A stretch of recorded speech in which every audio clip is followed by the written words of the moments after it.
জঙ্গল থেকে বাঘ ঢুকেছে গ্রামে কিছুক্ষণ আগে।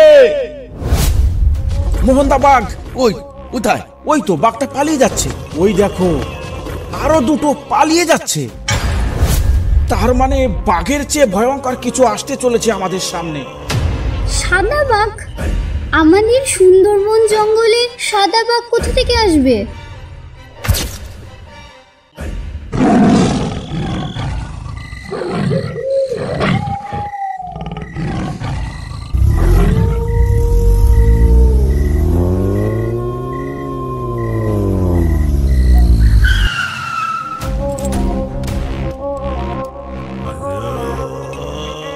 সকল গ্রামবাসীদের উদ্দেশ্যে জানানো হচ্ছে, আপনারা যে যেখানে আছেন অবিলম্বে ঘরে ঢুকে দরজা বন্ধ করে দিন। জঙ্গল থেকে বাঘ ঢুকেছে গ্রামে কিছুক্ষণ আগে। বাঘটাকে খাঁচা বন্দি করার জন্য আমাদের লোক কাজে লেগে পড়েছে। অযথা এদিক ওদিক ঘুরে কেউ প্রাণের ঝুঁকি নেবেন না। নবীন, চলো চলো পাশের গ্রামে চলো। পাশের গ্রামেও খবরটা দেওয়া উচিত। হ্যাঁ স্যার, পাশের গ্রামেও খবরটা জানানো অত্যন্ত জরুরি।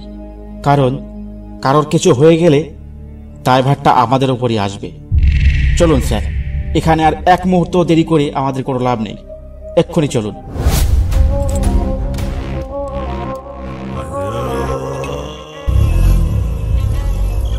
ওরে নেতাই, তাড়াতাড়ি পা চালিয়ে আয়। সন্ধ্যা হয়ে গেছে অনেকক্ষণ। আর একটু রাত হলে তো পথঘাট কিছুই দেখা যাবে না।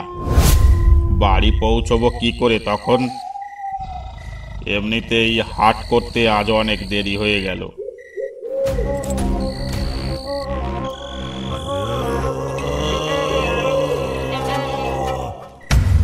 কোথায় সন্ধ্যা? লোকে এখনো গরু বাছুর ভেতরে দিল না, আর তুমি সন্ধ্যা বলছো? গরু বাছুর গোয়ালে মানে? ওই দেখো, ওখানটায় কিছু দেখতে পাচ্ছ? কি দেখতে পেয়েছিস বলতো ওখানটায়? সন্ধ্যা হয়ে গেছে তো অনেকক্ষণ আগে। কার গরু বাঁধা রয়েছে ওখানে? এই বরেন্দা, আমি বলি কি, শোনো, চলো না ওই গরুটাকে অন্ধকারে ধরে নিয়ে যাই আমাদের বাড়ি। ওটাকে বিক্রি করে যা টাকা পাবো দুজনে ভাগ করে নেব। কি বলো?